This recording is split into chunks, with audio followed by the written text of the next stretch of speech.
אנחנו בימים גורליים של הכרעה, והרבה מאוד שואלים את עצמם מה אפשר לעשות ואיך אפשר לתקן, ונמצא איתנו אחד שיודע הרבה, אבל צו איסור פרסום אוסר עליו לגלות את כל מה שהוא יודע. שלום חבר הכנסת אלמוג כהן. שלום לך ולכל הצופים מאזינים. אז כשפרסמנו את הרעיון, שפרסמנו שעומד להיות רעיון, וביקשנו מאנשים לשאול שאלות, 90% מהשאלות היו על המרגל. מה אתה, בוא נגיד, יכול להגיד שעוד לא אמרת, או לתאר את הפרשה הזאת? ראשית אני אומר את האמת, כי האמת היא תמיד הכי טובה. אני כרגע מול שוקת שבורה בנושא השמות של האנשים אליהם הוא העביר את המידע. כמובן שאני יכול לנדב פרטים אופרטיביים על איפה הוא היה, מה המידע שהוא שאב, באיזה פעילויות הוא פגע וכו'. אבל אני כן יודע לומר שסיפרתי כמעט הכל. יש בידי עוד מספר מסמכים שהם מסמכים סודיים שאינני יכול לפרסם. אבל אני כרגע ממש לפני מספר ימים קיבלתי תשובה מהפרקליטות בנוגע לשאלה הנשאלת, המאוד חשובה. מה עם מי שקיבל את המידע? הרי מי שקיבל את המידע ברמה כזו שהוא ברמת שותף סוד, חשוב להבין, זה המידע מסווג ביותר, מחויב על פי החוק לדווח לרשויות. הם, מקבלי המידע, הם אנשי צבא לשעבר, כפי שרשום בכתב האישום, והפרקליטות ענתה שאין יותר כתבי אישום. אין יותר כתבי אישום. המרגל כרגע נמצא באשפוז במוסד פסיכיאטרי. חשוב לומר שהוא עדיין לא הורשע. לא, אבל הוא גם לא יורשע, כי הוא התחמק מכל ההליך הזה. ברגע שהוא מוגדר כלא שפוי, אז בעצם... זה הדרך הקלאסית, משם חששנו תמיד, וחשוב גם לציין שהחשש שלי הוא שאתה צודק. וביחד עם זאת, במסגרת ההתנהלות שלו מול עורך דין משה מזור, שזה עורך דין באמת ב-high levels, לדעתי מהטובים ביותר, הוא ייצג בעבר את האסיר איקס, בן זייגר, והוא ייצג את השר גונן סגב, שניהם הואשמו בריגול, והוא בעצם בשלב כלשהו ביקש ממנו, מהנאשם, ללכת למסלול של אי שפיות, והנאשם סירב. הנאשם אמר לו, אני שפוי, ידעתי בדיוק מה אני עושה, וזה מה שגרם לעורך דין מזור בעצם לעזוב אותו, שזה מהלך מאוד מאוד חריג, זה תיק מאוד יקר עם המון המון כסף, והוא פשוט עזב אותו, ואז הגיע אותו העורך דין, שגם עורך דין של תנועת אומץ, שלא רוצים שחקרו את המחדלים של 7 באוקטובר. פרשה הסתעפה מאז, אבל אין לי עוד מידע מלבד המסמכים שאני מחזיק בידיי, ופעולות אופרטיביות, שאני לא יכול לפרט אותם מחשש לפגיעה בביטחון המדינה. ולמה לא לחשוף את זה מבימת הכנסת? ללכת לבימה, כשאתה בבימת הכנסת יש לך חסינות מלאה, לא? לא. החסינות היא איננה חסינות מוחלטת. כאשר יש צו איסור פרסום תלוי, אסור לי לדבר ולעבור עליו ביודעין. אם אינני ידעתי שיש צו איסור פרסום, אז החסינות עומדת לי. במקרה דנן אני יודע, כי מתחילת הפרשה כבר דאגו להניח לי אותו ולהגיד, אסור לך לדבר על זה. תחתום שקראת. בבקשה, אסור לך לדבר על זה. אבל בימת הכנסת זה לא מקום שונה, אני שמעתי מהרבה אנשים, ואני חושב שגם זה מה שהחוק אומר, אני כרגע לא לידו בשביל לצטט, אבל שבימת הכנסת היא מקום שונה, מקום שהוא אקס-טריטוריה, שמאפשר לדבר על זה. כן, לא, אבל שוב, החסינות לצורך העניין איננה מוחלטת. מה הכוונה? מרגע שאני יודע כחבר כנסת שיש צו איסור פרסום ואני עובר עליו ביודעין מעל בימת הכנסת, אני צפוי לקבל, להיחקר וגם לקבל בעקבות זה כתב אישום. זה לאחר ההיוועצויות שעשיתי עם עורך דין ציון אמיר, שהוא מאוד טוב בתחום. הוא מבין משהו, כן. הוא מבין דבר או שניים, ונאמר לי חד וחלק. לא, אני מאוד רציתי לעשות את זה, אני עדיין רוצה לעשות את זה. אבל תשמע, בסוף אני אבא לילדים. רגע, בוא נשאל שאלה אחרת. אתה כן קיבלת מידע מהרשויות שדיברת איתם, או שגם לך הם אמרו, בציגה למאה, דברים חסויים, או כל מיני דברים כאלה? לא קיבלתי מידע. הצו איסור פרסום הזה, אפילו בבית המשפט, כאשר הגשתי בג"ץ, ובעצם הרשויות באו והסבירו לשופט למה אסור, השופט אלרון זה היה אגב, למה אסור לדבר על הפרשה, נתבקשנו לצאת החוצה. זה הזיה, אבל זה העולם שבו אנחנו חיים, זוהי מדינת ישראל. עצוב שזה כך, ומאוד רציתי להפר את הצו איסור פרסום, מאוד, אבל נאמר לי חד וחלק על ידי עורך דין ציון אמיר, עורך דין אפרים דמרי שמלווים אותי, כתב אישום. אבל איך בתור חבר כנסת אפשר לבקר את הרשויות האלה אם אתה מבין? לא יודע את המידע. אתה מבין? זה היה מוחלטת. אני את המידעים קיבלתי על ידי מקורות אנושיים שהם אנשים שאני מכיר, שהם בעצם אפילו בכלל אמרו לי על תחילת הפרשה. הרי חשוב להבין, תמיר, לולא הייתי מציף את הנושא הזה, עד היום לא היו יודעים שיש בכלל פרשה. לא היו יודעים שיש אירוע בכלל. וזה פשוט, זה מפחיד, כי אתה מנסה לחשוב לעצמך, מה הגבולות גזרה שלהם, מה מותר, מה אסור להם, למי הם כפופים, למי הם מסבירים את ההסברים, כלום, פשוט שום דבר. זה מפחיד, פשוט מפחיד. אז מה בסוף הכוח של חבר כנסת כיום? זאת אומרת, ברור שיש לך אצבע אחת מ-120, טוב ויפה, אבל איזה עוד דברים אתה יכול לעשות כחבר כנסת? כי שוב, הרבה אנשים אומרים, לכו, תעשו, אני הרבה יותר סקפטי לגבי התפקיד שלכם. סתם נגיד בסנאט ראינו את, איך קוראים לו, אני לא זוכר, היה... טד קרוז. טד קרוז, שימוע? ורוביו, שבוע שעבר מול איזה מישהי שאחראית על שופטת שהכניסה איזה גבר לתוך כלא נשים, אנס סדרתי. אנס סדרתי 1.90 מטר. זהו. את זה אתם לא יכולים לעשות בישראל. בישראל אתה גם אם אתה יושב ראש ועדה, אתה לא יכול לחקור אף אחד. אני אסביר. אני מדבר טיפה, נכנס קצת לעובי הקורה אם זה בסדר מבחינתך. במדינת ישראל, העיקרון ששולט הוא עיקרון הרוב. עיקרון הדמוקרטי הוא שהרוב הוא זה שקובע, ובעצם מה שקרה הוא שיש צד אחד שהוא פשוט מתרבה יותר מהר. מביא הרבה יותר ילדים. הימין. עכשיו, הצד האחינו מהשמאל שהם אחים שלנו, וחשוב לומר את זה, גם הם טועים בדרך, הם אחים שלנו, פחות. אז הייתה להם דרך אחת להמשיך לשלוט, והיא שליטה על המנגנונים. שליטה על המנגנונים, אם זה ברמת מערכות אכיפת החוק, ברמת מערכות בתי המשפט וכו'.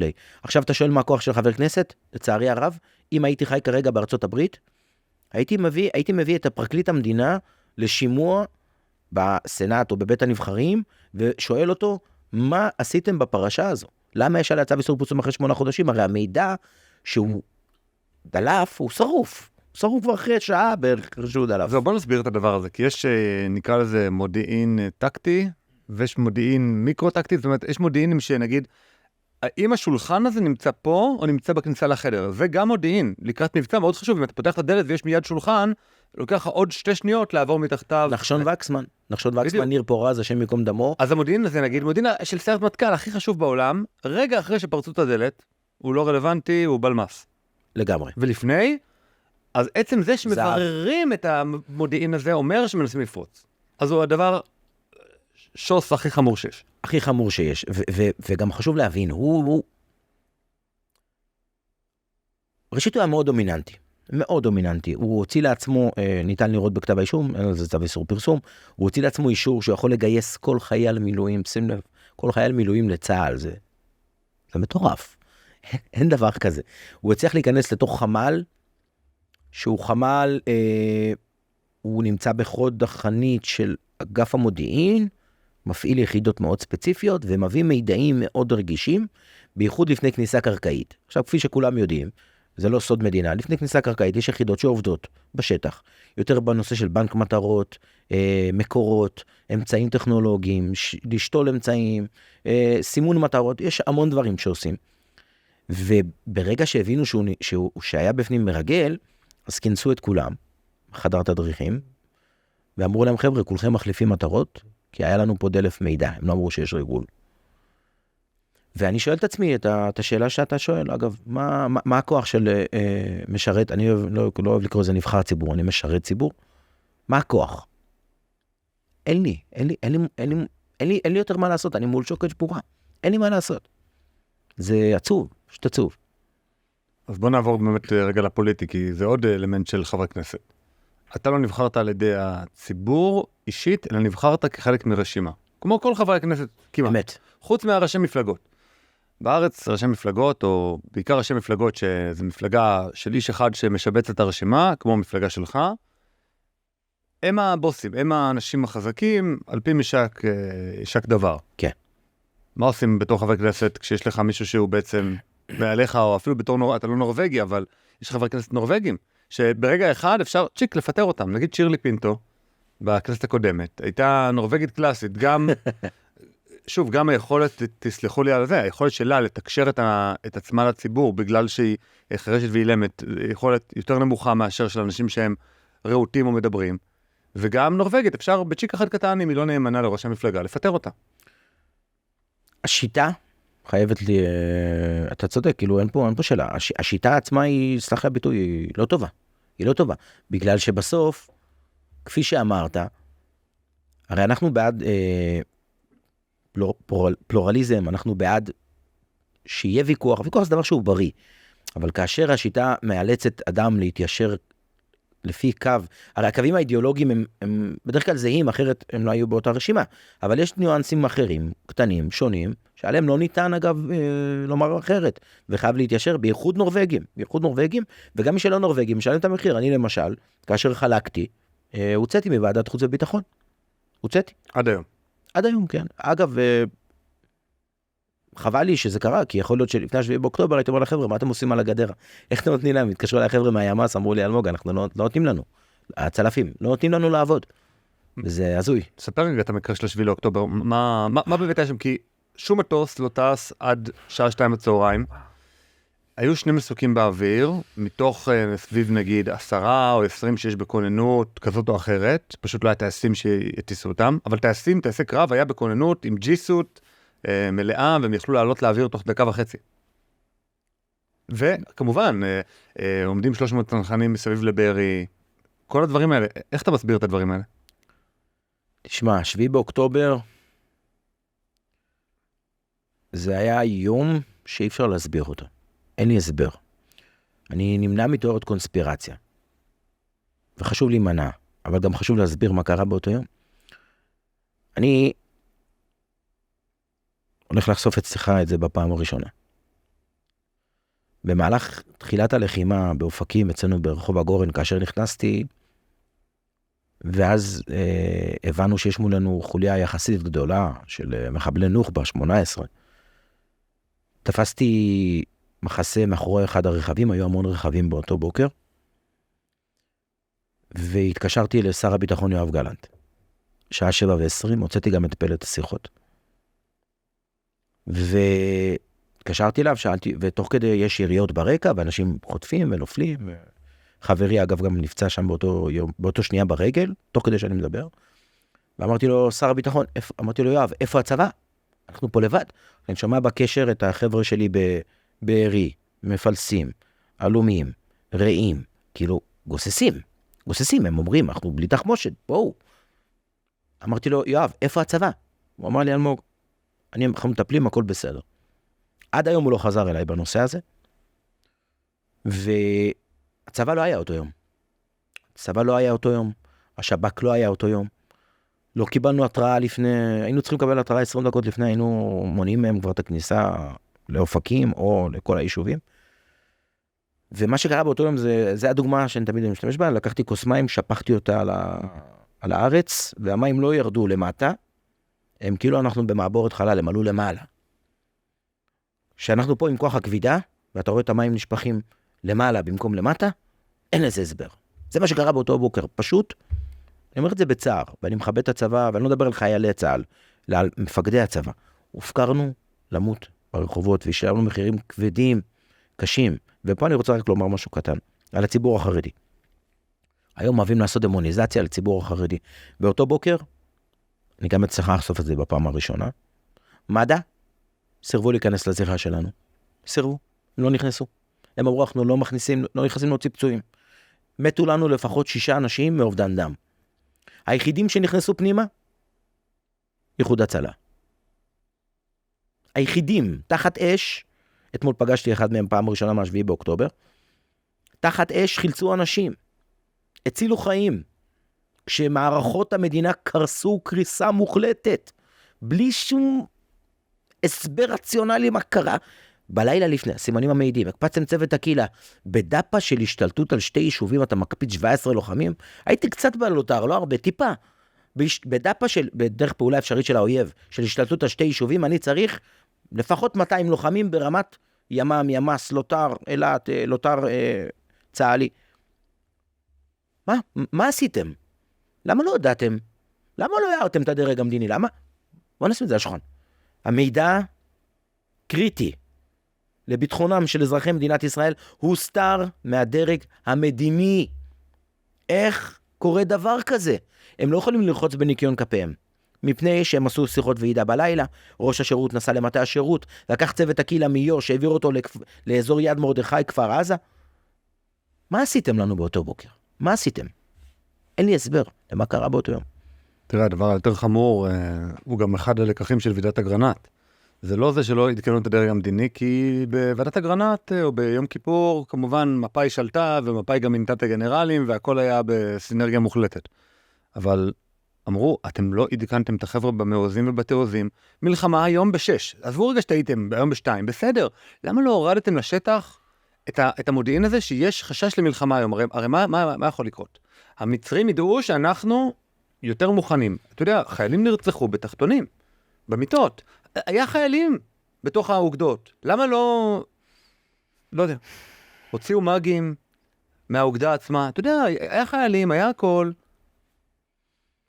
אפשר היה להתכונן שעה, שעתיים מראש. למה לא עדכנתם למטה? אז בסדר, אתם לא סומכים על נתניהו. תעדכנו כלפי מטה. תגידו רק, מעלים כוננות לכוננות טיפה יותר גבוהה. מה עם הקשר בין המשטרה? את המשטרה עדכנו במשהו? ואף על פי כן, המשטרה בעצם, נקרא לזה, התגייסה הרבה יותר מהר. השתלטה על עצמה יותר מהר. אני אסביר. פעלה יותר טוב. המשטרה, ראשית לגבי מה שאמרת, כן? חיילי גולני, האהובים והקדושים שלנו. גדוד 51, נכון? כמדומני, 51 או 13, נהרגו עם בוקסרים, וסט וקסדה. הם לא הספיקו להתלבש. איפה כהנות עם שחר? איפה להתקן את המוצבים? איפה להתקן את הגזרה? איפה להתחיל להקפיץ? אתה יודע מה? עשיתם את הפדיחה שלכם, אני לא יודע מה גרם לכם להסתיר את המידע הזה. אנחנו נבדוק את זה אגב. אני גם רוצה לומר פה משהו, מי שחושב שזה יעבור בהתפטרותו, טועה בגדול. אני לא מתכוון לסלוח לאף אחד. אני באותו יום איבדתי יותר מדי אנשים כדי לסלוח למישהו. אני מתכנן שהם ישלמו את המחיר עד הסוף, או שיסבירו לציבור מה הם עשו.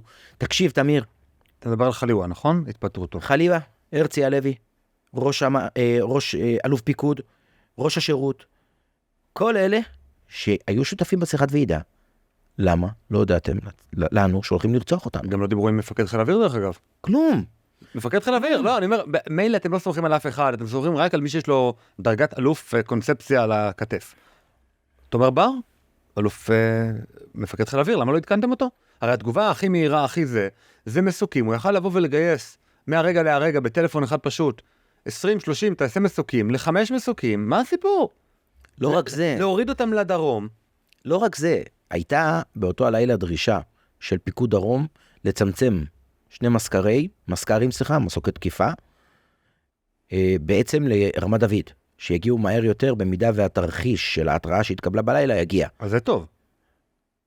לא. מה, ביקשו מהם לבוא ובואו תבצעו נסיעה מנהלתית, טיסה מנהלתית אלינו לדרום. אגף המבצעים לא אישר. אגף המבצעים בצה"ל. לא אישר. עכשיו, בוא נעזוב, זה מחדל כיפור, זה לא כיפור, זה כיפור על סטרואידים. עכשיו, עזבו את זה. התחיל האירוע. איפה נועל חניבעל? אני יודע מה זה נועל חניבעל, אני מכיר מצוין מה זה נועל חניבעל. נועל חניבעל זה כל מה שהם ביצירו אוברס. מערבה, הושמד.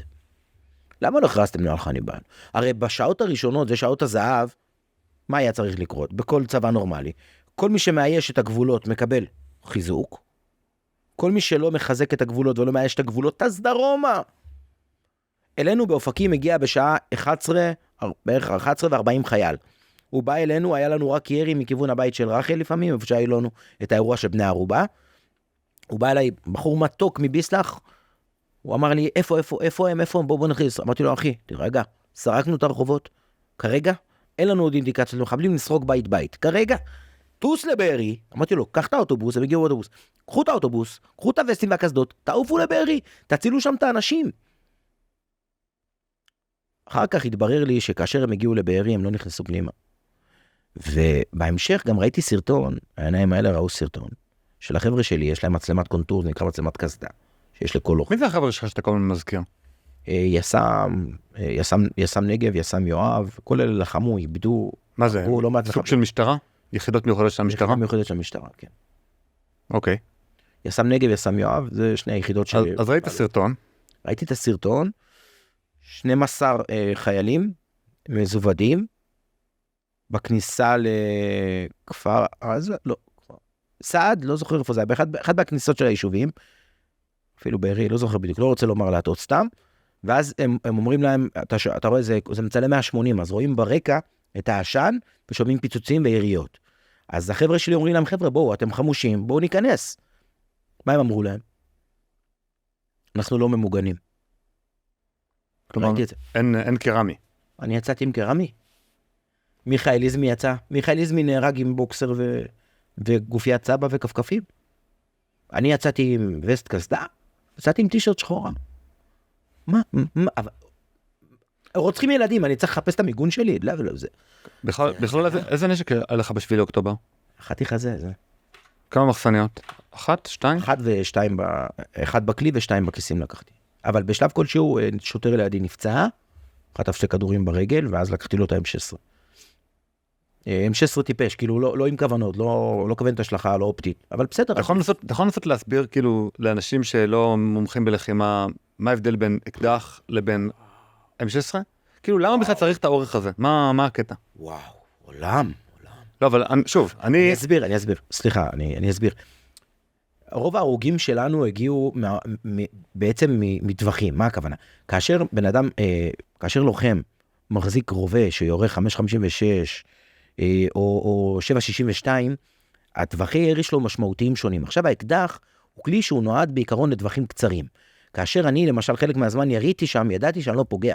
אבל יריתי כדי מה שנקרא להוריד ראשים, כדי לגרום להם להכניס את הראש מעבר לחומה, ואז אנשים יוכלו להגף או משהו כזה. אבל ידעתי שאני לא פוגע. עכשיו, באותו אירוע, אם היה לנו כלים ארוכים, זה השובר שוויון. למה? כי רוב האנשים שנהרגו, זה כי הם ניסו לחתור למגע, אבל האויב, כבר בשלב הזה, לפני שהם אפקטיביים בירי, הרג אותם. אבל אם היה לנו M16, בשלב הזה כבר היה לנו איזשהו איבן. היה לנו איבן, אבל לא היה לנו כלים ארוכים. רוב ההרוגים היו עם אקדחים. גם אני הייתי עם אקדח, ואז שאני באותו יום אגב, הייתי מוכן לוותר עליי עם שמאל, לוותר עליה, תן לי נשק ארוך.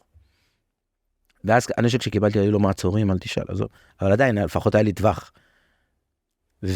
וזה היה עולם אחר. אם היה לנו כלים ארוכים, היינו לא ב-53 הרוגים, לא היינו עוברים את 10 הרוגים.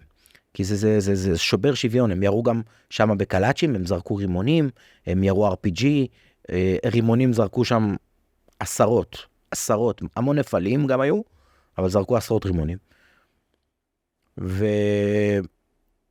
זה הגבורה של העם שלנו.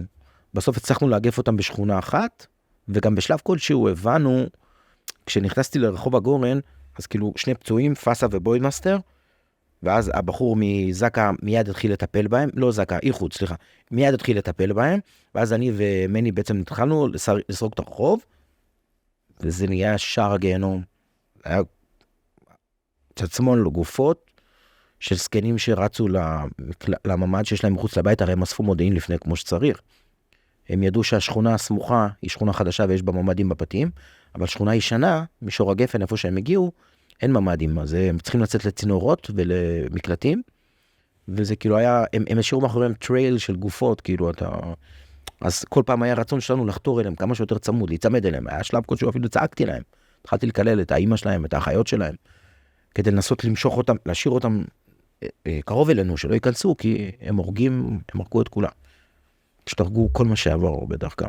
בשבוע האחרון גם התבשרנו על זה שבצפון, בקו שני, 5 קילומטר ומעלה, החליטו לרדד כיתות כוננות. זאת אומרת, לא רק שלא מביאים להם מגים, ולא מביאים להם רימונים ואת הדברים האלה, אלא רידדו אותם בשליש. עכשיו, מישהו, נגיד, בכיתת כוננות, מקבל M16, M4, מאוד נחמד, חדש, כנראה בלי מעצורים הביתה, ואז לוקחים לו את זה? זה בדיוק מה שקרה ב7 לאוקטובר. זה בדיוק מה שקרה לפני.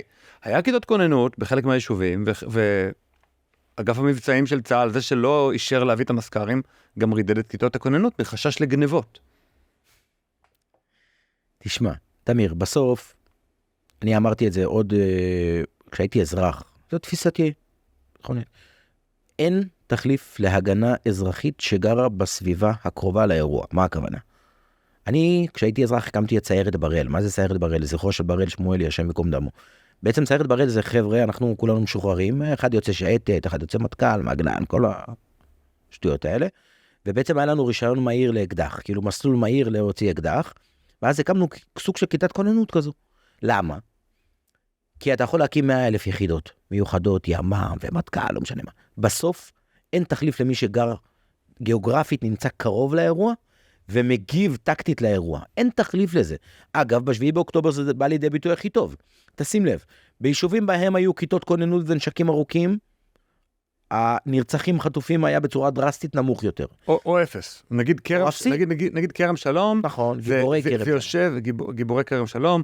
האמת היא גם עשיתי להם, הפקתי להם את המורק. כי בעצם מאירי פיניש, אחד מהכיתת כוננות הגיע לפה, סיפר על החברים שלו, והם ממש, אם זה הגדר של עזה, אז יש להם עוד גדר של היישוב פה, וגם מבטון, הגדר של עזה היא אינדיקטיבית, ואז יש להם גדר מבטון, וזהו, המרחק הוא, נגיד, 2 מטר, 3 מטר, ושם נרצחו, סליחה שאני אומר את המילה הזאת, רק 2 אנשים. סליחה, לא נרצחו, נהרגו בקרב, רק 2 אנשים, רזיאל שבח, והבן של הרב של פסגות, שכחתי רגע את השם שלו, אבל הם הצילו את כל היישוב. מפני? שהייתה להם כיתת כוננות. מפני שבסוף אין תחליף לכוח טקטי שנמצא בקרבה גיאוגרפית. וזה אגב, גם באופקים למשל, אם היה לי פה טלפון הייתי מראה לך, אחרי שהרגנו את כולם, התחלנו, זה נקרא לזכות אותם, להבין שאין עליהם עוד דברים. ואז פתחנו להם את הווסטים, וואלה, אנחנו רואים הפות, תצאות. צד ימין מקרא מפה, סימונים במפה, בית כנסת, בית ספר, גני ילדים. גם באופקים המחיר הגדול ששילמנו, הוא הגיע לא בגלל שפעלנו לא נכון, הוא הגיע בגלל נחיתות טקטית מאוד משמעותית, מאוד מאוד משמעותית. מה זה אומר? מה זה המילים האלה? נחיתות טקטית זה כאשר אני כוח יוזם, אז בדרך כלל אני ראשית אפתיע, ואני אגיע גם עם אמל"ח גדול יותר מהמופתע. זאת אומרת, ומתאים, כן. נגיד עכשיו שיש לי לדאוג שאף אחד לא עובר ברחוב הזה מצד לצד, אז יהיה לי מכונת ירייה. בדיוק. אם אני צריך לנקות בניין, אז יהיה לי גם אקדח בשביל הפינות הקטנות, וגם M16 בדיוק, ואם עכשיו אני רוצה להוציא מישהו מהמיטה שלו, אז המודיעין שלי אומר לי שכנראה מתחת לכרית יש לו אקדח, ולצד זה יש לו קלאץ', אבל אני מגיע אליו עם 6 קנים. אז הוא בנחיתות טקטית מולי. במקרה הזה באופקים, אנחנו היינו בנחיתות טקטית מולם. למה? כי הם הגיעו חמושים מכף רגל ועד ראש, כאילו ברמה של 10 רימונים, RPG, קלאצ'ים, וזה כדור שעושה נזק, זה כדור 7.62, וכל אחד שהם עברו חטף כדור בראש גם, הם לא השאירו שם אנשים בחיים. אבל גם אצלנו, הפוטנציאל נזק היה עלול להיות של הרבה יותר הרוגים, הרבה יותר הרוגים. הרי ברדיוס של 0.5 קילומטר מהאירוע שלנו, במישור הגפן, יש 3 בתי כנסיות. אם הם היו נכנסים פנימה, באחד הפתקים האלה הם 8.45, והרשום להם תורה. הוצאת ספר תורה, זמן שיש בו הכי הרבה אנשים. אז לכן גם שמה, הפוטנציאל נזק הוא היה אדיר לאין שיעור. אני רוצה רגע להתעכב פה עכשיו. חופשי. יש להם את הזמן של קריאת התורה בבית כנסת? כן, ברור. לא, מאיפה החדירה המודיעינית הכל כך מסיבית הזאת? כי תראה, אני לא רוצה פה עכשיו להתחיל, נקרא לזה, להיות מואשם בהסתה לגזענות ודברים כאלה, אבל ברור שאם יש אנשים שרוצים, נגיד אם יש חברי חמאס, שהשב"כ לא מכיר, אנשים שצופים ביוטיוב בתכנים של חמאס, של דאעש, והם עכשיו שליחים של צ'יטה. אז ברור שהם יודעים בדיוק מה קורה בתוך הבית שלי, ברור שאם הם מסתכלים מהחלון, אני לא חושד בהם, אני אומר, תודה על המשלוח, ואני מדרג אותו 10. סליחה, צ'יטה אני לא מתכוון, שליחים של כל מיני חברות. לא, אני גם פה לא רוצה עכשיו לשון הרע וזה. שליחים של כל מיני חברות. אז הם יודעים בדיוק מה קורה, אבל קריאת התורה... אני אסביר. בסוף, במודיעין יש 3 סוגים. יש את ה-Uminet, Vizinet, Sigint, והיום יש גם את ה-Osinet, שהוא בעצם ברשת, אוקיי? המקור המודיעיני הטוב ביותר, שפוטנציאל יכולת ואחת הידיעות מודיעיניות הטובות ביותר, הוא ה-Uminet. את זה החמאס הבין הרבה לפנינו, אתה יודע למה? כי לנו לא היה אפילו מקור אחד בחמאס. אתן לך דוגמה. שיאמר, בעל המאפייה, שיאמר חבר'ה, יש בן אדם אחד שבא אליי כל בוקר, הוא קונה 200 פיתות, הוא עובד באזור ליד המאפייה שלי, יש איתו 4 אנשים. מודיעין זהב. רכז מודיעין ששומע את זה, מיד התחיל להפעיל את הגלגלים. רגע, אם יש איתו 4 אנשים בצוות, 5 אנשים, כל אחד אוכל 20 פיתות, זה 100. למה הוא קונה 200 בבוקר? ואת זה החמאס הבין הרבה לפנינו, כאשר הוא הכניס לכאן את הפועלים, אם אתה זוכר, בחודש מאי 23 פתחתי לשכה בסדרות. החרמתי את ההצבעות בכנסת, חטפתי על הראש מאז, הוציאו אותי בעקבות זה בוועדת חוץ וביטחון, ואמרתי, הם יבואו לשחוט פה ילדים. ואז באחד הרעיונות חולף מולי מיניבוס, מי אני רואה מולי? אני מזהה את הפרצופים שלהם. עזתים. סוכני המודיעין הטובים ביותר הם מנקי הרחוב, הטייח בבית הכנסת, הגנן בקיבוץ, אחראי הביובים בעירייה. את זה הם עשו במשך תקופה ארוכה. אל תשכח. אצלי ברחוב, איך הם ידעו איפה אני גר? הם ידעו איפה אני גר? כן. אחד מהם רץ לכיוון הבית שלי. השכן הרג אותו מהר. איך הם ידעו איפה אני גר? כל בוקר, כשאני יוצא, מטאטא הרחובות, אני רואה אותו, עזתי. מטאטא את הרחוב. אני לא הוצאתי לו קפה ועוגיות. כי בראש שלו אני יודע איזה חינוך הוא קיבל, אני יודע מה הוא חושב עלינו. אני יודע שהוא עושה כרגע תקייה. תקייה בערבית זה הונאה? מה זה תקייה? התקייה מאפשרת למאמין להסתיר את אמוניו הדתיות או האידיאולוגיות, ובלבד שהוא מגיע לכדי מימוש האידיאולוגיה הג'יהאדיסטית. בעתיד, עם סבלנות. בדיוק, זה יש להם הרבה ולנו אין אגב. סבלנות, הוא טיטט את הרחוב ורם, מה זה זה? ואז הוא מסתכל בשעון. בדיוק, בוא נע, יוצא בשעות הבוקר, אוקיי. רגע, נלך אחורה. איך הם ידעו איפה גרים בכירים בשירות בעוטף עזה? הם ידעו באיזה בית, שים לב לאיזה רמה של מודיעין, בית ספר למודיעין. הם ידעו באיזה בית יש כלי, באיזה בית יש כלב. למה כלב? כי האמונה שלהם אומרת שאם כלב נושך אותך, אתה לא יכול להגיע לגן עדן. הנה, למה יש לי כלב בחוץ? מה זה 7 לאוקטובר? וואלה. לפני זה לא היה כלב. כלב מאוד מפחיד. היו פעילויות שהיינו משחררים בהפרות סדר כלב, והיה מפזר לבד אף. דרך אגב, הרבה פעמים יצא לי בחצי שנה האחרונה, שליחים, חברה כלשהי מתקשרים. אני שואל אותי, איפה אתה גר? בוא תצא אליי, הם תמיד אומרים, תצא אליי, אני אומר להם, לא, אתה תבוא, אני פה באמצע, אני פה בזה. ואז אומרים לי, אתה זה עם הכלב. זאת אומרת, זה ממש מעניין אותם, הכלב הזה. זאת אומרת, עכשיו, ברור שזה שיש לי כלב, וזה שיש לי כלי, זה מודיעין שמועבר הלאה. לכן, דרך אגב, אני ממש ממליץ ללכת עם הכלי מוסתר, שלא בדיוק ידעו שיש לכם כלי, ואם יש לכם כלי, תלכו איתו תמיד. תמיד, תמיד. אני לא יוצא אני אומר את זה, הנה כאן מודיעין גלוי.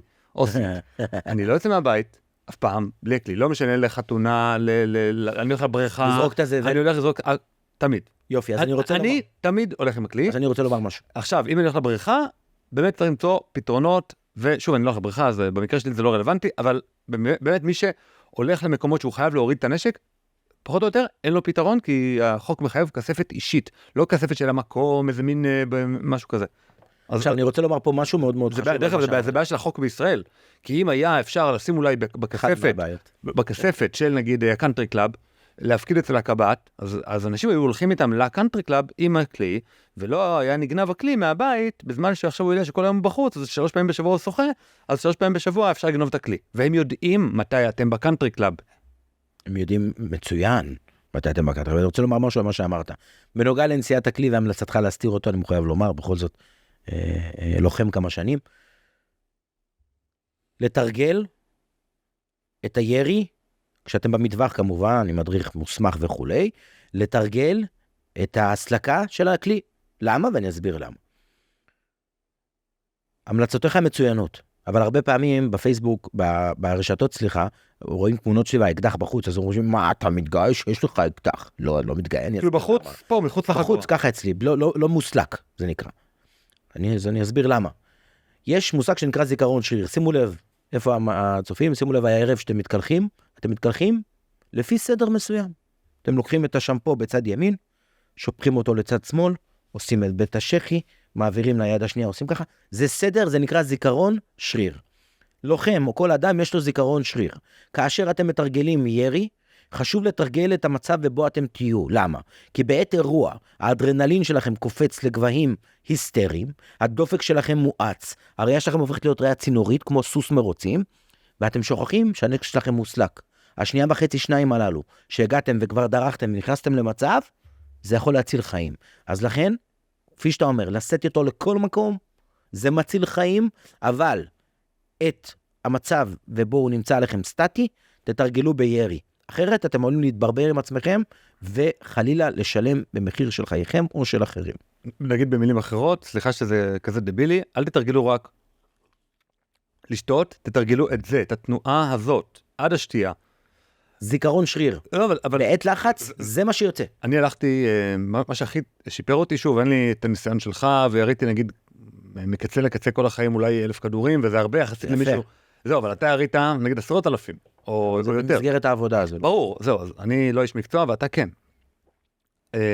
ב-IDPA יש ממש מטווח מאוד נחמד, שמי שמטווח אותך, זה כל מיני רופאים, עורכי דין, מהנדסים, אנשים שהם סתם לא מדריכים במקצוע שלהם, אבל כן עם הסמכה של מדריכים, ויושב מדריך לכל שני אנשים. במקום במטווח שיש 1 לכל 10 או 1 לכל 20. חונך. עכשיו הוא בא ואמר לי, תבוא, תשים דווקא פה, ותעשה ככה, ובוא, עכשיו תרגלנו, אני חושב, יבשים 3 שעות. עכשיו, בשום מטווח שהייתי לו, תרגלתי יבשים 3 שעות. מי המדריך שלך? אני אוהב אותו. לא, אז IDPA... אני אוהב את המדריך שלך, מי הוא? אז הנה אני ממליץ. IDPA זאת עמותה של אנשים שהם חובבי נשק. אפשר ללכת לשם ולהתאמן. האימון עצמו מקצה לקצה יכול להיות גם 5 שעות, אבל יורים, נגיד 300 כדור. לא יורים רק את ה-50 או רק זה. זה קצת יותר יקר, אבל באמת אני עשיתי קפיצה באותו יום של 5 שעות האלה. נסעתי עד אשדוד, שזה רחוק בשביל ללכת לאימון, יש לי פה מטווחים בירושלים, אבל זה באמת שווה את זה. ואני רוצה לענות בהמשך לדבריך. אני, כשהייתי מפקץ ביס"מ, היה לנו יום אחד שבו עשינו בעצם, יש בית ספר נטוש בסדרות, אנחנו אוהבים לעשות עליו מודלים. והיה אוגוסט, היה חם בטירוף, החבר'ה שלי, חבר'ה רק צעירים, אני רואה אותם, פותחים את הפתח, אני אומר להם, 2, פותחים את הפתח 2, פותחים את הפתח 2, 60-70 פעמים. לא מגזים אגב בזה. ואז אמרו לי, מה, אתה תוכן אותנו צעירות, מה יש לך? די, אלמוג, תבגר. אתם חבר'ה, אתם חושבים שאני תוכן אתכם צעירות, אתם טועים. אני אסביר לכם למה. כי ברגע האמת, מה שתרגלת, שימו לב, ברגע האמת, תשכחו מכל מה שהכרתם. מה תרגלתם זה מה יוצא. אני הרחחתי להם בווידאו, על תרגול של פריקה מרכב, כמה, אפילו זה חשוב הרמה שהם שמים את הרגל בדשבורד, ואז נכנסים למצב. הסברתי להם והראיתי להם אחד לאחד למה הדבר הזה הוא חשוב. אז כן, העמותה שאמרת, והיבשים, אנשים לא אוהבים יבשים. יבשים זה הדבר הכי טוב בעולם, אין יותר טוב מיבשים. הנה, אני חולה על יבשים. הייתי עושה אפילו תחרויות בין 2 לוחמים, על שולחן מעצורים וכו', כדי לתרגל את האנשים, כי בעת חירום, הגוף מתהפך. הגוף הופך להיות סוס מרוץ, שוכח מהכל, מה שנשאר לכם, זה רק זיכרון השריר. העניין הוא שאסור, נגיד, עכשיו אני ואתה, הנה אתה מפקד צוות בימ"ס לשעבר, אפילו חבר כנסת, נגיד שאני ואתה רוצים עכשיו לתרגל יבשים פה בבית שלי, תבוא תיתן לי כל מיני דגשים. אסור. כי זה אימון בנשק, מחוץ למטווח, לא חוקי, כנראה אני אאבד את הרישיון, אתה תאבד את הרישיון, אז יש דבר כזה שראשית, נכון, אתה לגמרי צודק, החוק איננו מאפשר, ביחד עם זאת, להגיד לך שאני לא עושה יבשים בבית, לילה לפני 7 באוקטובר, 6 באוקטובר, כל אריה בבית הוא חתלתול, אשתי רמי לוי, שלחת אותי לרמי לוי, אני עם תחושה לא טובה בבטן. הייתה לי תחושה, לא יודע, עד היום, עד אותו רגע לא ידעתי להסביר מה היא. וגם היום אני לא יודע להסביר למה זה קרה. דרך כלל זה מוזר, כי גם אותם אנשים, נגיד אותו מטאטא רחובות, ואותם אלה שיכול להיות שהם חלק מהנוח'בות, גם הם לא ידעו שזה עומד ב7 לאוקטובר, אז הם לא עשו לך את החיוך הקטן הזה של נתראה בפעם הבאה. זה נקרא משוטה. משוטה זה אדם ששולחים אותו למשימה מבלי שיודע שהוא נמצא במשימה. הוא לא יודע מתי תקרה. ולכן היכולת שלו להפיק, חיוך קטן. כן, בדיוק. לשחק את המלא מלא הוא הכי גבוה. כשאני הייתי בסוכנים, חלק מהאנשים שלצידי היו משוטים כדי לעזור לי במשימה. אבל כשאני הרגשתי לא טוב בבטן, הלכת 6 לאוקטובר רמי לוי? רמי לוי, ואז הלכתי לאן, כשאני לא מרגיש בנוח בבטן, מה אני עושה? מטווח, לוקח 150-200 כדור, דפקתי 150-200 כדור. אתה לא מבין, אני אומר את זה בפה מלא, הנה, אני אומר את זה בפה מלא. מי שהקפיד על עקרונות הלוטר, נשאר בחיים. מי שהקפיד על הקפדה על, אנשים לא יודעים מה זה מחסה ומסתור. אנשים לא יודעים שברזנט הוא לא מחסה, ברזנט הוא מסתור. ואם יורים לעבר הברזנט, הכדור יפגע בך. אבל בטונדה היא מחסה. וזה דברים שאנשים צריכים ללמוד. ובאותו יום אני הודיתי לאלוהים על זה שהלכתי למטווח, כי אני הייתי מה שנקרא כבר חם על ההדק, כבר בשבת בבוקר. כי לילה לפני, 24 שעות לפני, יריתי לא מעט כדורים. אז כן, לתרגל כמה שיותר סביבת מדריך, לעשות יבשים, זה הדבר הכי טוב שיכול להיות לכם בחיים. ועוד משהו, האמת, שנקרא לזה הייתי שמח לדעת ממך, זה איך בעיניי מקצועית שלך, הנוח'בות כלוחמים, כי מהסרטונים שאני ראיתי, הם התנהלו זוועה, אני שריונר, אני אפילו לא חירניק. לפי דעתי הם לוחמים גרועים, גם הטופ של הטופ של הנוח'בות שלהם, ראיתי איך הם נלחמים, ראיתי את השפת גוף, אמרתי, זה לא שפת גוף של איזה שכונה, הם מתנהלים כאילו אין להם שום ידע באיך מדלגים, איך מתנהלים בסביבת לוחמה, הם לא עושים סימנים עם הידיים, הם קוראים אחד לשני, אחמד, מוחמד, זה, בוא לשם, שוב, זה, הם לא, אין להם את כל השפה הזאת של הידיים, שהיא הכרחית, או שפה משותפת ביניהם לבין עצמם, זה היה הזוי לראות אותם. שוב, בעיניים הלא מקצועיות שלי, הם לוחמים גרועים. אני רוצה לנזוף בך. צריך לכבד את האויב. אנחנו כאומה, לא אתה כתמיר, אנחנו כאומה, לא כיבדנו את האויב, אם היינו מכבדים אותו, אני במאי 23 אמרתי שיכולים לשחוט ילדים בסדרות, לא בגלל שאני, יש לי מקור שם, לא, כי אני מכבד את האויב, אני לומד אותו, מכיר אותו. אצלנו, וצריך לגבי השאלה שצריך לחלק אותו לשתיים. היו לוחמי נוח'בה, סופר מקצוענים. הם לא עברו אצלנו על אחד בלי שהיה וידאו הריגה. לא עברו על אחד. אחד יורה, אחד זורק רימון. הם ידעו לפעול. הם כן, היו פחדנים. בסרטונים שאליהם אתה נחשפת, לא בטוח שזה היו כוח נוח'בה, צריך לבדוק את זה. אני לא יודע. צריך לבדוק את זה, כי כוח נוח'בה זה מקצוע. ממש, הרי כשאני ראיתי את הג'יפ הראשון, הרי עדנה מלקמו היא ההרוגה הראשונה שפגשתי. ראיתי רכב בעצם בתוך הקיר, בדקתי לדופק, ראיתי שכל הפלג גוף שעלינו כדורים, ואז הסתכלתי שמאלה, ראיתי את ג'יפים לבנים כאלה, טנדרים פתוחים כאלה. כן. אז באותו שנייה, פאק, כונס נכסים. ההתראה שעלה עבדנו 9 שנים, נוח'בה. עכשיו זה מקצוע. זה מקצוע. ומי שהגיע אלינו, הם היו פחדנים, אבל הם היו, מבחינה מקצועית, הם היו טובים. הם הרגו הרבה. לא, אני מתכוון, לא האם הם הצליחו להרוג הרבה, הם הגיעו ביתרון טקטי אדיר, כמו שאמרת, אלא, אם אני משווה אותם, לוחמים של צה"ל, הם לא לוחמים של צה"ל שריונרים כמוני, שלא יודעים להשתמש בנשק. לא, למה שריונרים מנצחים את המלחמה עכשיו? לא, יודעים להשתמש בטנק, לא בנשק האישי, הנשק האישי שלנו עם תקלות, ובלי אמצעים, ובלי מספיק אימונים. שוב, בתקופתי בצה"ל, אתה יודע, 2007, 2008, 2009. חמור מאוד. לא, אבל אם אני משווה אותם ברמה המקצועית, כלוחמים, לא המערכת המודיעינית שנותנת להם את המפה עם בית כנסת וקריאת התורה, אלא ברמה של, עכשיו אתה עושה להם חס וחלילה אימון טקטי. יש לך דגשים לתת להם? יש לך המון דגשים, אתה עף עליהם? בלי לזלזל באויב. לא, חלילה, לא לזלזל. ב7 באוקטובר הגיעו כל מיני אנשים. מי שנמצא ביחידת הנוח'בה, הייתי מדרג אותו כלוחם סיירת. מי שנמצא ביחידת הנוח'בה, אני מדגיש. מי שרק שם על עצמו סרט ירוק לא אומר שהוא בנוח'בה. ממש לא. נוח'בה הם באים, איפה הטלפון שלי? הייתי מראה לך. ציוד, וסטים, ברכיות, קשר ישיר בין האנשים, חיפויים, תנועות ידיים, עקב לאחור. תנועות ידיים, הכל. תנועות ידיים. או שהם צועקים אחד לשני. צעקו. לא היה להם תנועות ידיים, הם צעקו. לא היה להם תנועות ידיים, אבל מבחינה מקצועית, ראית שיש לך פה מולך לוחמים. ראינו שיש מולך לוחמים. אחוזי פגיעה של ירי. אחוזי פגיעה גבוהים. כן. אחוזי פגיעה גבוהים, כן. אחוזי פגיעה יחסית גבוהים. עמידה בנקודות טקטיות נכונות.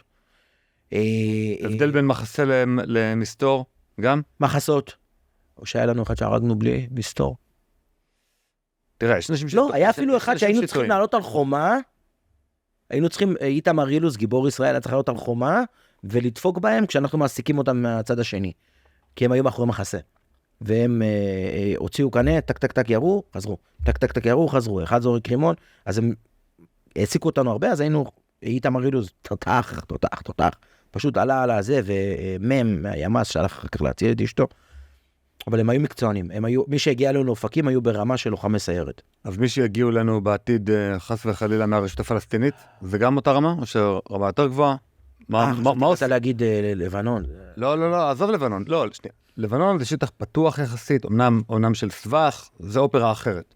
אבל יש לנו גם את העניין הבלתי פתור מול השוטרים הפלסטינים. זה הבא בתור. שהם הלכו להתאמן בפקיסטן, עכשיו הכל היהודי חשף את זה. טורקיה, פקיסטן, הכל היהודי חשף את זה, נכון? אני חושב שהבאים בתור, אני אומר את זה, אני גם מגיע לשם עוד 1000 פעם ואמות למענם 1000 פעם. זה ראש העין, כפר הסבא, יישובי התפר, וסכנה מאוד גדולה עורבת לנו מכיוון יוש. כי הם מתחילים לבנות צבא, יש שם המון אמל"ח. אני לא יודע אם ברמה הטקטית הם יותר מקצוענים מהנוח'בה, אבל הם בוודאות פחות מקצוענים מהרדואן, מכוח רדואן.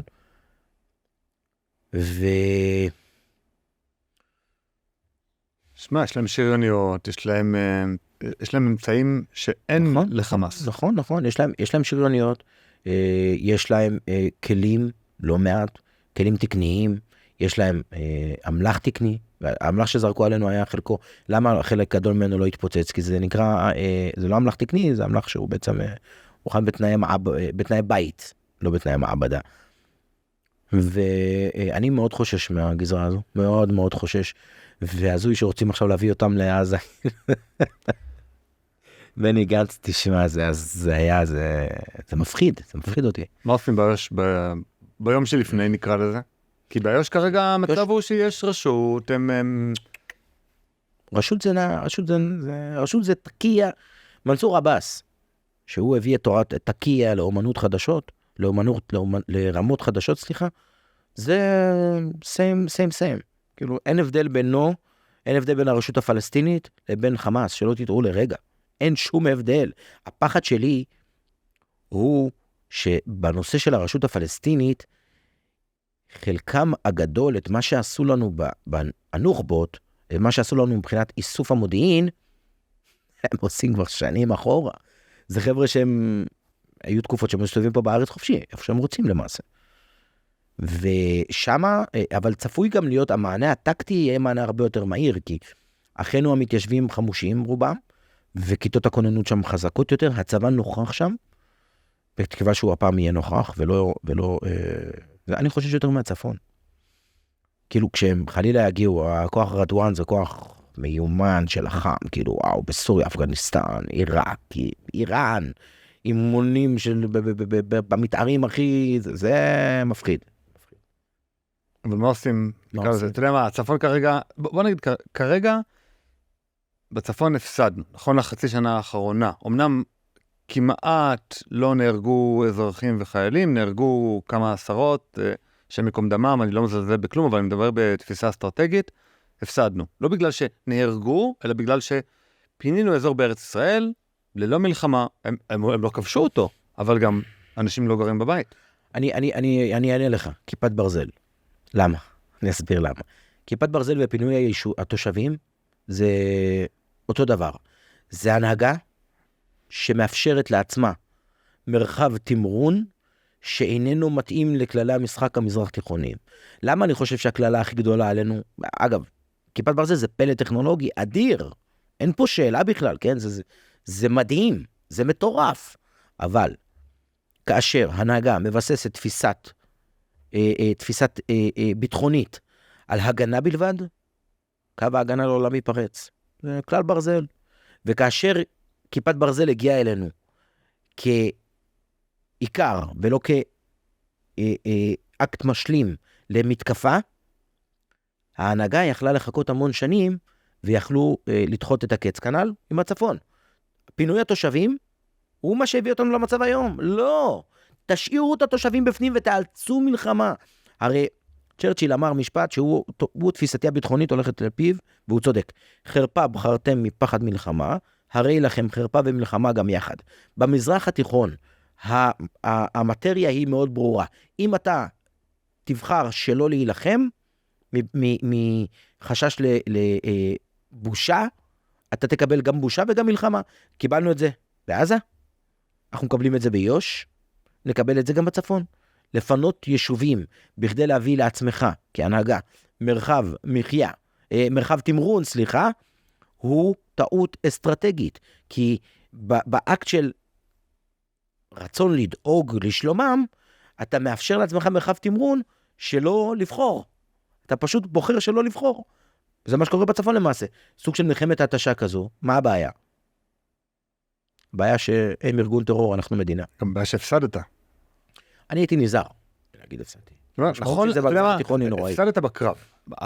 הקרב שנקרא 7 לאוקטובר, צפונה עד היום סוף מאי, הפסדנו. אלא אם כן, נהפוך את הקערה על פיה וננצח במלחמה, אפילו שהפסדנו בקרב הראשון, או בחרנו להתמקד כרגע בעזה, אבל אם לא נטפל בצפון ולא נדאג לזה שאנחנו לפחות נשב עד הליטני, שוב, נהר הרבה יותר קשה לעבור במנהרות וכל מיני דברים כאלה, המים מטפטפים, מה לעשות? אז אתה בבעיה. לחלוטין, אבל שוב, אני רוצה לומר משהו בנושא הזה, כי בסוף, בוא נדמיין, בוא נעשה רגע סיור מודרך, בוא נדמיין שכיפת ברזל לא הייתה קיימת. אין כיפת ברזל.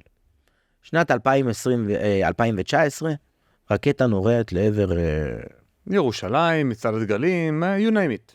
אוקיי. תל אביב. ויש חלילה וחס נפילה בבית ספר, ויש חלילה, כל אחד עולם ומלואו, זה לגמרי מסע בדמיון, 6 ילדים הרוגים.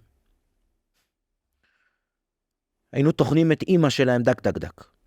היינו נאלצים לטחון אותם, ולא לחכות. לא לחכות. גם פה בצפון אותו דבר. 17:01. מה זה הפלוף הזה? אני זוכר בתור לוחם בגבול לבנון, רואה אותם, עם העדר שלהם מגיעים כזה ככה, ואז פתאום מוציאים מהזה שלהם, אתה משקפת, מסתכלים. רושמים בפנקס. כאילו בחייאת, מה זה בדיחה? 17:01? צפרים, רועי צאן, קבוצות... יורקים ללא גבולות. כן, בדיוק, קבוצות האלה, נו באמת. אני אומר דבר פשוט. בסוף על הקונפליקט הזה מול השכנים הנאצים שלנו, אני שנים רבות לומד את האויב, בגלל זה גם צפיתי את מה שהולך לקרות ב7 באוקטובר. כי אתה לא יכול לצפות מארגון אסלאמיסטי, קיצוני, ג'יהאדיסטי, שתהרוג לו אנשים, וזה יהיה בשבילו מחיר, מפני שהמוות, השוהדה, הוא אמצעי להגיע להגשמה. אל תעניש אותו בזה. בעזה למשל, טעות גדולה. עזה, שטח. יש דבר אחד שהוא יותר חשוב להם מהכל. שטח, אדמה. ואגב, טוב, אני לא אדם דתי. אין פה עניין אידיאולוגי. אין פה עניין דתי. אבל הם אנשים דתיים. זאת אומרת, צריך לבוא ולהיות עם פתיחות מספיק גדולה ולהגיד, אני לא כזה. הם אופים תינוקות בתנור ונהנים מזה, ואחר כך שותים ספרייט ונהנים מהריח. תסלחו לי על הזוועות. ואני נקרא לזה מספיק אדם פתוח כדי להבין שיש אנשים שהם שונים ממני. כן? ושהם השטן בהתגלמותו. ואיך אני מעניש אותם? במוות שהם מייחלים לו? הרי הם מייחלים למוות. איך אתה יכול להעניש במיטה אדם שמייחל למוות? תראה, מרדכי קידר אמר שבתרבות הערבית הכי טוב זה לאנוס את אחותם. אבל אני מאמין שאין שום ישראלי שיהיה מוכן בתור עונש מרדכי קידר. לאנוס את אחותם או את אמא שלהם, או לבצע בהם מעשים מגונים. אז אין לנו את האלטרנטיבה הזאת. אז אולי שטח. אין תחליף לשטח. מה עם התיישבות? על זה אני מדבר. אוקיי. ברור, כלומר, שטח באופן קבוע, לא שטח באופן זמני עד ועם ש. אתה צריך להבטיח שבעוד 80 שנה יעבור ילד, יסתכל על אנדרטה חיה, ויגיד, אנדרטה חיה זה גן ילדים, נכון? כאילו. יסתכל על אנדרטה חיה ויגיד, זה כי הם רצחו, כי סבא שלי רצח יהודים, ואנס נשים יהודיות. אחרת, הנה, אני אומר לך, תמיר, אני אהיה שם עוד 1000 פעם. 7 באוקטובר הוא רק קדימון למה שהולך לקרות לנו כאן. הוא רק קדימון. מה עם אמריקה? כי הרי בסופו של דבר, כל התוכניות שלך... הבחירות שם. אז רגע, זה אחרי הבחירות? אז אחרי הבחירות? כי, תראה, בנובמבר יש את הבחירות, זה עוד חצי שנה מהיום. ממש לא. לפני? חייב. יש מדיניות שנקראת מדיניות כיסוח דשא. בוא נגיד עכשיו יש לך פה גינה יפה בחוץ, אתה לוקח את זה, מדליק את המכסח הדשא ומכסח את הדשא. בסטייט אוף מיינד שלך ובתת מודע שלך, מה אתה יודע? שאם אני לא אעשה זה יהיה כל מיני עשבים שוטים ודברים כאלה. כן, אבל ברגע הכיסוח גם מה אתה יודע? שהדשא יצמח עוד פעם. נכון? כמו למה להתקלח? אני עומד להיות מלוכלך שוב. על אותו עיקרון, כאשר המדיניות של הצבא שלנו, שהם כבר מזמן לא סוסים דוהרים, היה נערך עופר וינטר, חלקם אפילו אני אומר בפה מלא, חמורים עצלים, כאשר המדיניות היא כיסוח דשא, אז מדינה מכסחת דשא, מחסלת טרור בהבנה שהוא יצמח שוב. אם אני רוצה שהדשא לא יצמח, מה אני עושה? פזר עליו רעל. אבל כל עוד התפיסה היא בראש, במחשבה, ושוב, זה קצת עמוק, כי צריך לשנות תפיסה. רגע, אבל אתה לא מציע עכשיו להרוג את כל האוכלוסייה האזרחית. ברור שלא, בבוא, אנחנו נגיד. לא, רק בוא, שלא יהיה פה דברים שישתמו בין השורות. לא, חלילה וחס. לשים רעל על הדשא. לא, הטרור. את הטרור, בוודאי להרוג, אני בעד. אני אומר את זה בפה מלא. אין כיסוח דשא לטרור. לא, אבל מה כן צריך לעשות? מה זה הרעל המטאפורי הזה? הרעל המטאפורי זה הגעה פיזית, פיננסית, חוקית, אליהם לתוך הבית ושהייה בבית. שלהם. מה הכוונה? כמו שהם תכננו, הם הביאו אותם שקי אורז של 20 קילו בשביל להתיישב אצלנו, התחילו כבר להכין, בשעות הראשונות הם התחילו לעשות פיקניק אצלנו בבתים, בכפר עזה ובכל מיני מקומות אחרים. נכון. התיישבו שם. אגב, אצלי אתה רוצה לשמוע סיפור מצחיק? כשהיה לנו את הבית של רחל עם אבני ערובה, אז קצין האג"ם ארכדי צועק לי, אלמוג, תביא, לא רצו שאני אהיה בפתח של הבית, כי הם פחדו שהם יזהו אותי, כי אנחנו יודעים שהם יודעים מי אני. אז הוא צעק לי, אלמוג, תביא לי דחוף משהו לשתות, הם רוצים לשתות משהו, המחבלים בפנים, כי התחילו איתם משא ומתן. ואז בעצם, בשלב כלשהו, בעצם אנחנו, הבאתי להם זירו, קרה, ואז הם אמרו לארכדי, לא, אנחנו לא שותים זירו, תביא לנו קוקה קולה. הלכתי, הבאתי להם קוקה קולה. זה התפיסה שלהם, הם באים לשהות, הם באים להישאר, ואגב, אותו יום, הם נכנסו לבית של רחל בערך בשעה 9, שעה 2 לפנות בוקר היה פעל של הימ"מ. מ-9 בבוקר. ואנחנו כדי לגדוע את הטרור צריכים להישאר שם. יצאנו מצפון הרצועה, מה קיבלנו? עכשיו. יצאנו מצפון הרצועה, מה קיבלנו? חוזרים פנימה. יצאנו מגוש קטיף, מה קיבלנו? יצאנו מסיני, מה קיבלנו? אין וקום במזרח התיכון. במזרח התיכון, כל מילימטר שנשאר, יתפס על ידי מישהו. כנראה, מישהו רע. באמת כל הדברים שאתה אומר, מחייבים, נקרא לזה, אורך רוח ותמיכה מעם, כי בסופו של דבר, אם האמריקאים יראו שהעם פה מפולג, והעם פה חצי רוצה ככה, חצי רוצה ככה, הם יוכלו ללחוץ, יוכלו להראות את זה כחילוקי דעות בתוך ההנהגה הישראלית. אבל אם אנחנו כעם נבוא ונראה כלפי חוץ, גם כלפי האמריקאים, גם כלפי פנים, כלפי הכל, שאנחנו רוצים את הדברים האלה, שאנחנו מוכנים למחיר הכבד של המתקפה בלבנון, שאנחנו מוכנים לכמה ימים של הפסקות חשמל ולהרוגים לוחמים ולהרוגים מקרב האוכלוסייה האזרחית, אבל אנחנו מוכנים לטפל בטרור רק אם זה פרמננטי, רק אם זה רעל על הדשא, אז גם אמריקאים וגם כל הלחצים בחוץ לא יועילו, ואנחנו נצליח במטרות שלנו. הנה ראינו בהרבה מאוד מלחמות שהיו בעבר, בוצע גירוש או פתיחת שערים של האוכלוסייה האזרחית. עכשיו באזרבייג'אן, כן. 100,000 ארמנים. מנגורנו קרבאח. כן. כן, בנגורנו. אז אולי היה קרבאח, למה האזרים כועסים על זה. אז אולי היה כמה גינויים במשך כמה ימים, אבל זהו, נגמר. ברגע שאתה מאפשר לאוכלוסייה לצאת משם, לצאת מהאזור, ורוב אוכלוסיית עזה כנראה רוצה לצאת, אז זהו, אתה פותר את הבעיה באופן פרמננטי. אנשים רוצים לבנות את חייהם, חלקם, במקומות אחרים, חלקם רוצים במקומות אחרים לעשות תהדיה וג'יהאד אלים או ג'יהאד לא אלים. תן להם לעשות את זה במקומות אחרים, לא חייבים שיהיו אצלנו. לא על הילדים שלנו, אתה יודע מה, אני גם רוצה לומר משהו ברשותך, דווקא אם אני מבין שאנחנו לקראת סיום. בנושא של האחדות שדיברת עליו. בשנת 2004, קרובות משפחתי, טלי חתואל ובנותיה הילה, הדר, רוני ומרב, נרצחו בציר כיסופים. הרצח הזה הוגדר כפשע נגד האנושות על ידי האום, והיינו במשבר מאוד מאוד גדול. היינו במשבר מאוד קשה, אתה זוכר שנה אחר כך ההתנתקות. ואז ב-2007 הייתי צריך למצוא את עצמי לראשונה, להתגייס לצבא, לעלות על מדים. ודיברת על אחדות. אנחנו כחברה חייבים להגדיר לעצמנו גבולות גזרה של ויכוח. מה מותר, מה אסור, מה נוגעים, מה קדוש, מה לא קדוש. הצבא חייב להישאר מחוץ לפוליטיקה. נכונו לנו עוד אתגרים גדולים. וביחד עם זאת, לומר בצורה הכי ברורה שיש. אי אפשר להשיג שקט בג'ונגל בלי לנגוס בחיות אחרות. בלי לתקוף. בלי להילחם. כן, אני אומר את זה בצער. הייתי חייל, הייתי לוחם. תפקידו של החייל במדינה דמוקרטית הוא לדאוג שהאזרח איננו יישחט. וכל חייל הוא עולם ומלואו. וביחד עם זאת, אנחנו צריכים כחברה להיות נכונים להקריב כדי לקבל שקט. לא יהיה שקט בלי הקרבה. וזה כל הסיפור. כל השנים האלה מדינת ישראל ניסתה למצוא כל מיני טריקים אחרים לקבל שקט בלי להקריב משהו. אין דבר כזה, זה לא קורה וזה לא יקרה. ולכן אנו כחברה צריכים להציב גבולות ברורים בנושא שהסרבנות לדעתי קטליזטור אדיר ל7 באוקטובר, וגם בהמשך אני ידע להוכיח את זה. אבל די, בואו נפסיק עם השטויות האלה, לא מתעסקים, לא מכניסים פוליטיקה לצבא. זה עולה בדם של אנשים. אני רוצה לשאול אותך שאלה אחרונה על מחאת קפלן, אבל את זה אנחנו נעשה באזור של על המשמעות פלוס. יש לנו בעצם תוכנית מנויים, וחלק מהאנשים, מי שבעצם בא ותומך בנו, זכאי לתוכן פרימיום הזה, ואני ממש מזמין אתכם לבוא ולהצטרף לתוכנית מנויים, לאפשר לנו את המפעל הזה. בסופו של דבר, אין לנו את הקרן החדשה, יש לנו רק אתכם. אנחנו ניפרד כרגע, ואנחנו עוברים לשאלה האחרונה על מחאת קפלן. מחאת קפלן, ראינו אתמול במירון דחיפות ואלימות משטרתית כזאת או אחרת.